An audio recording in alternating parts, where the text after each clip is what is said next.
Então, bem-vindo às nossas aulas complementares sobre o nosso primeiro encontro da quarta etapa, que falava um pouco, sobre a criação.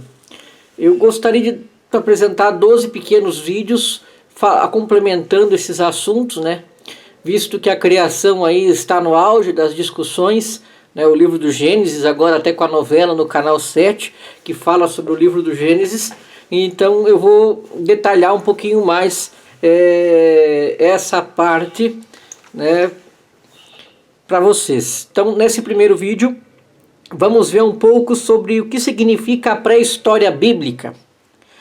A seção de Gênesis, capítulo 1 ao capítulo 11, chama-se pré-história bíblica, porque se refere a acontecimentos que são anteriores à história bíblica, que começou com o patriarca Abraão, mais ou menos no século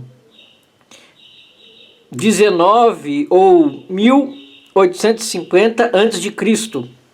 Por conseguinte, a pré-história bíblica não coincide com a pré-história universal, com a nossa pré-história, que vai desde os tempos imemoriais até o aparecimento da escrita, 8.000 anos antes de Cristo. O gênero literário dessa seção é o da história religiosa da humanidade primitiva. O autor sagrado não intencionou propor teses de ciências naturais, mas quis apresentar em linguagem simbolista alguns fatos importantes que constituem o fundo de cena e a justificativa da vocação de Abraão. Tais seriam, primeiro, a criação do mundo bom por parte de Deus, a elevação do homem à filiação divina e a violação dessa ordem inicial pelo pecado, que é os capítulos Gênesis, capítulo 1, capítulo 2 e capítulo 3. Segundo, o fratricídio de Caim, consequência do fato de que o homem abandonou a Deus, perdeu também o amor ao seu semelhante. Gênesis, capítulo 4, versículos de 1 a 16. Terceiro, a linhagem dos cainitas, que mostra o alastramento do pecado. Gênesis, capítulo 4, versículo 17 a 24. E a linhagem dos setitas e dos homens retos. Gênesis, capítulo 5, versículo 1 a 32. Depois temos o dilúvio, provocado pela propagação do pecado, que é Gênesis, capítulo 6, e vai até o capítulo 7, capítulo 8 e capítulo 9. Depois nós temos a tabela dos 70 povos, que é o Gênesis, capítulo 10.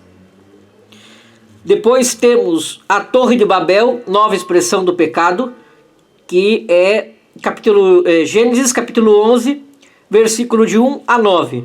Daí nós temos as linhagens dos semitas, Gênesis capítulo 11, versículo 10 a 26, e dos teraquitas, capítulo 11, versículo 27 a 32, que fazem a ponte até o patriarca Abraão.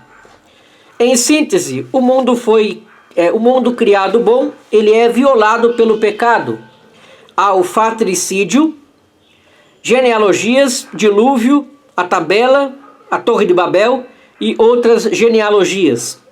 Dessa maneira, então, o autor mostra que Deus fez o mundo bom e convidou o homem para o consórcio da sua vida. Todavia o homem disse não.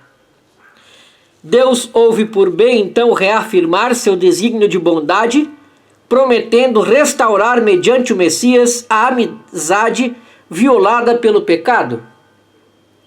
Este foi se alastrando cada vez mais, como atestam os episódios de Caim e Abel, do dilúvio e da Torre de Babel. Então, para realizar seu intento de reconciliação do homem com Deus, o Criador quis chamar Abraão para constituir a linhagem portadora da fé e da esperança messiânica. Assim, então, chegamos ao capítulo 12 de Gênesis, que vai começar a falar sobre a vida de Abraão. Então, na nossa próxima aula, vamos ver um pouco sobre o Hexameron, né, sobre os 6 primeiros dias da criação. Muito obrigado pela sua atenção e até nossa próxima aula.